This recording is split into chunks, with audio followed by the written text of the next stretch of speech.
Now moving on with the location of chloroplast. Chloroplasts are located in the mesophyll cells, which are located between the upper and lower epidermis of the leaf. We know when we take a cross section of the leaf, there are different cells which we observe, the upper and lower epidermis.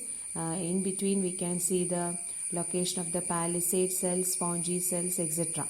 So the location of chloroplast is in the mesophyll cells between the upper epidermis and lower epidermis of the leaves. So mesophyll cells are composed of two types of cells. One is the palisade and the other one is the spongy. Now this mesophyll cells in the leaf are the principal centers of the activity which we call as photosynthesis. Now moving on with the process of photosynthesis. Now let us see. As I already told you, mesophyll cells contain the chloroplast. So these are the principal centers of activity of photosynthesis. Now the raw materials needed for photosynthesis are carbon dioxide and water. So the carbon dioxide mainly enters from the atmosphere into the leaf by the structures called stomata, and this happens by the process called diffusion. That means diffusion involves the movement of molecules from high concentration to the region of their lower concentration. So the carbon dioxide is now more in the atmosphere, so it enters from the atmosphere into the leaf where its concentration is lesser, and this happens through the minute openings which are present in the leaf surface, which we call as stomata. So carbon dioxide enters by diffusion through the stomata. And the next raw material is water. Water is taken up by the roots and it is sent through the stems, and finally it reaches the leaves, and where the photosynthesis happens. Now moving on with the chemical equation of photosynthesis. Chemical equation, this is a balanced equation, so you have to study it in that way itself. 6CO2 plus 12H2O. So we know raw materials are carbon dioxide and water. So 6CO2 plus 12H2O in the presence of light energy or in the presence of sunlight and the pigment chlorophyll produces glucose C6H12O6. That is the end product of photosynthesis. That is, it contains carbon, hydrogen and oxygen. So it is a carbohydrate. So the glucose contains carbon, hydrogen and oxygen. C6H12O6 plus water, 6 molecules of water plus 6 oxygen molecules. So the end products of photosynthesis are glucose, then water and oxygen.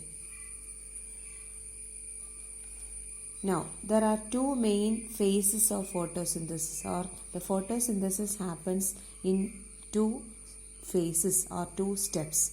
The first one is light dependent phase, also known as photochemical phase. Light dependent phase or photochemical phase, and this light dependent phase requires light as an essential factor for the chemical reactions to happen in this phase. So we call it as a light dependent phase. And the second phase is light independent phase, also known as dark phase or biosynthetic phase, because it is in this phase the food preparation happens. So we call it as a biosynthetic phase also.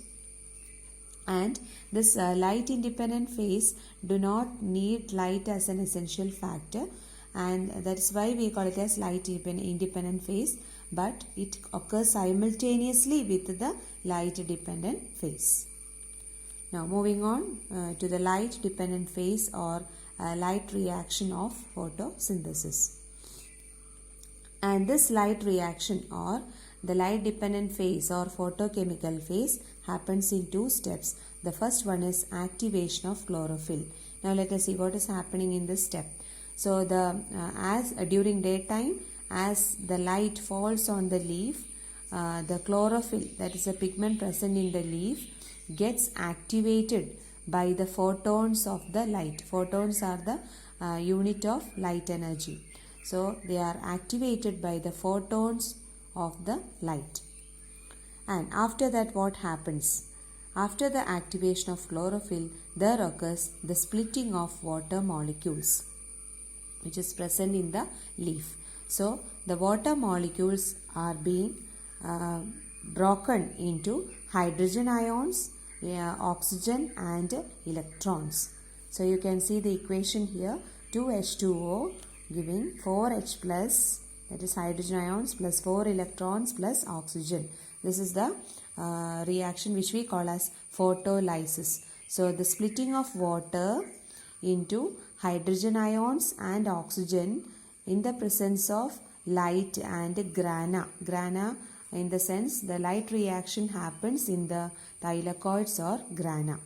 So that we call as photolysis. So splitting of water into hydrogen ions and oxygen in the presence of light. That process we call as photolysis, and this happens in the grana or the thylakoids of the chloroplast.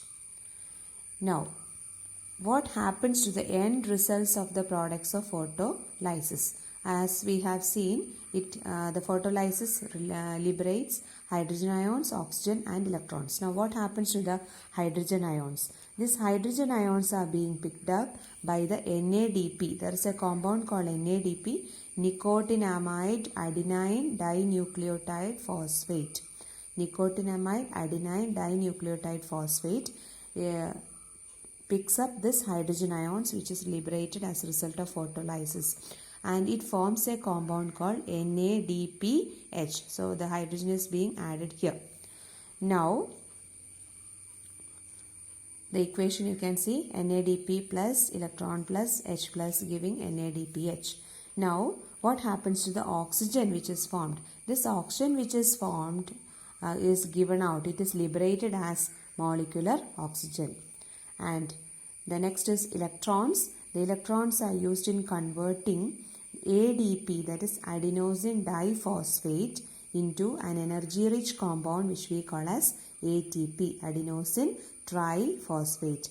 So ADP is adenosine diphosphate. By adding one inorganic phosphate, it changes to an energy rich compound ATP. And this process of conversion of ADP to ATP by the addition of inorganic phosphate we call as phosphorylation. Phosphorylation, or it is also known as photophosphorylation, because this reaction happens with the light as a source of energy. So this is also known as photophosphorylation.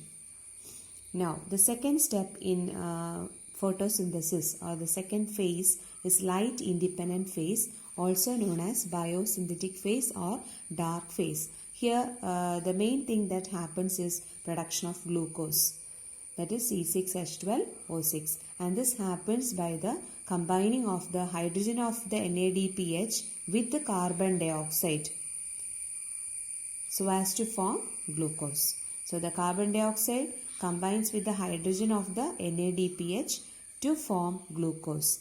And finally, the conversion of glucose to the starch happens after the production of glucose. And now we can see the term polymerization. So as I already told you, there occurs the conversion of glucose to starch. Starch is a polymer of glucose. Glucose is simple sugar. So several glucose molecules join to form starch, and it is in the starch form the food is stored in the plants. So the several glucose molecules combining to form a starch molecule. That process we call as polymerization. So after the production of glucose, there occurs the step called polymerization, where the several glucose molecules are being converted to produce one molecule of starch.